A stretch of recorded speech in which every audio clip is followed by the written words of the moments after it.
That night, something strange appeared at Rango's doorstep. A dusty old box, sealed with symbols no one could understand. It hummed like it was breathing.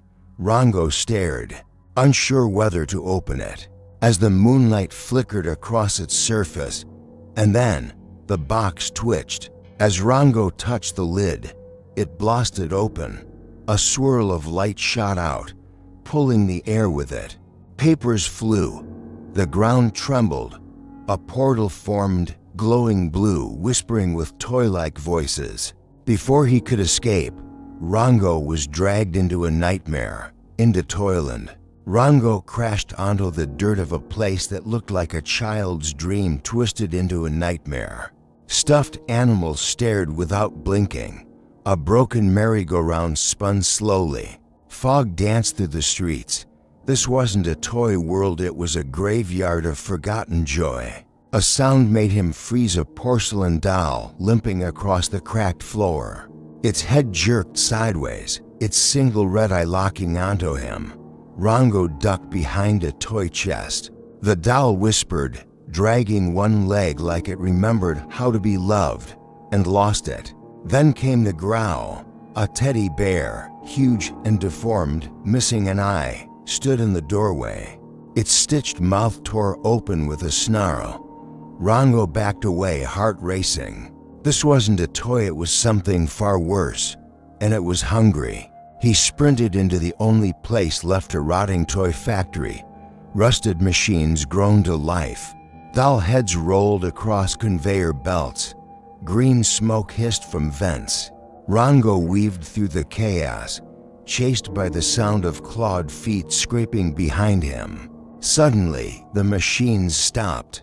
Floating above them was a ghostly man with hollow eyes and marionette strings holding up his arms. His voice echoed like it had been trapped here for centuries. "Welcome to the place where toys remember their pain." Out of the shadows came a toy cowboy, twisted, zombified, half its face burned off. A noose dangled from its belt, its boots clicking on broken tile. It tilted its head at Rango and whispered, "There's a snake in my grave," before charging. He escaped, only to find himself in a maze made from giant toy blocks. The walls pulsed. Hanging from the ceiling were puppet arms and torn plushies. The maze whispered to him, calling his name in voices that once belonged to laughter. He stumbled into a room of mirrors, but these weren't reflections, they were warnings. In every mirror, Rango saw himself transforming into a toy. Painted eyes, stitched smile. He screamed, but the mirrors only laughed, cracking as he looked away. High above the theater stage, the puppet master dangled, pulling strings attached to dead-eyed dolls. His fingers twitched, and the toys moved. They danced, a ritual meant for Rango, a final performance where he'd become part of the collection. Rango bolted. Behind him, a zombified space toy flew on sparks, its jetpack failing. One arm dragging, the streets blurred. Game boards cracked beneath his feet. The nightmare refused to end. It only chased harder, like it never wanted him to leave. He ducked into a room of jack-in-the-boxes. One popped open, then another. The boxes screeched and slammed. Toys whispered, "Where is he? Where is he?" Rango hid inside a dusty box, heart pounding. But outside, they were getting closer. At the bottom of Toyland, deep underground, it pulsed, a crystal heart made of red and black light. Frozen toys knelt around it like worshippers. It fed on forgotten memories. Rango knew this was the curse's heart, and it was still beating. From the shadows rolled a clown toy on a squeaky unicycle. Its smile was wide, too wide. Its eyes wept black ink. It laughed without joy, faster and faster, chasing Rango in circles. The laugh echoed even when it stopped moving. Through the cracks, they came, hundreds of plush toys, bears, rabbits, Kittens all stitched and torn, eyes glowing red. They moved like insects, crawling up walls and across the ceiling. Rango was surrounded, and their mouths began to open. Strings dropped from above. They grabbed him, lifted him. Rango's limbs twisted like a marionette. On stage below, a doll audience watched. The puppet master laughed, pulling harder. "Dance for them," he hissed. Rango was no longer in control. In the corner, a broken toy soldier dragged itself toward him. Jaw missing, it wrote in chalk, "Destroy the core or stay forever." Round it, toys silently wept, banging their heads against the walls. The writing was on the floor literally. Rango stood before the cursed crystal, hammer in hand. The zombie toys circled him, chanting. His hands trembled. Was it worth it? What if it didn't work?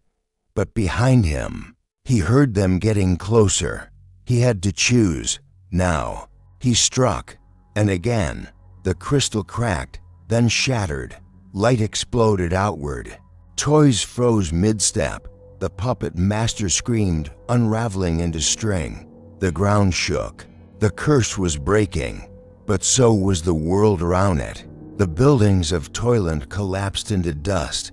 Trees melted into plastic. Toy citizens fell silent, their bodies crumbling. Rango ran toward the swirling light of the portal. Every second counted. The nightmare was ending, or was it? Just as he leapt, a zombified buzz grabbed his leg. Time slowed. His foot barely touched the light. With a final kick, he broke free. Behind him, the world shattered. Ahead of him, hope flickered like a candle in the wind. Rango landed hard. His house was quiet again. The box lay burnt and sealed. It was over, at least. That's what he thought. The whispers were gone. The toys were gone. But something inside him felt changed. On his table sat a toy bunny, innocent, still, until its eyes opened bright red. It stared at him. A soft giggle echoed from its mouth. Rango stepped back slowly. The nightmare might have come home with him. In the darkness, Rango sat frozen. The bunny watched. Then a whisper rose around the room. "Playtime isn't over." His heart skipped. The screen faded to black. Somewhere, a toy laughed, and the box began to breathe again.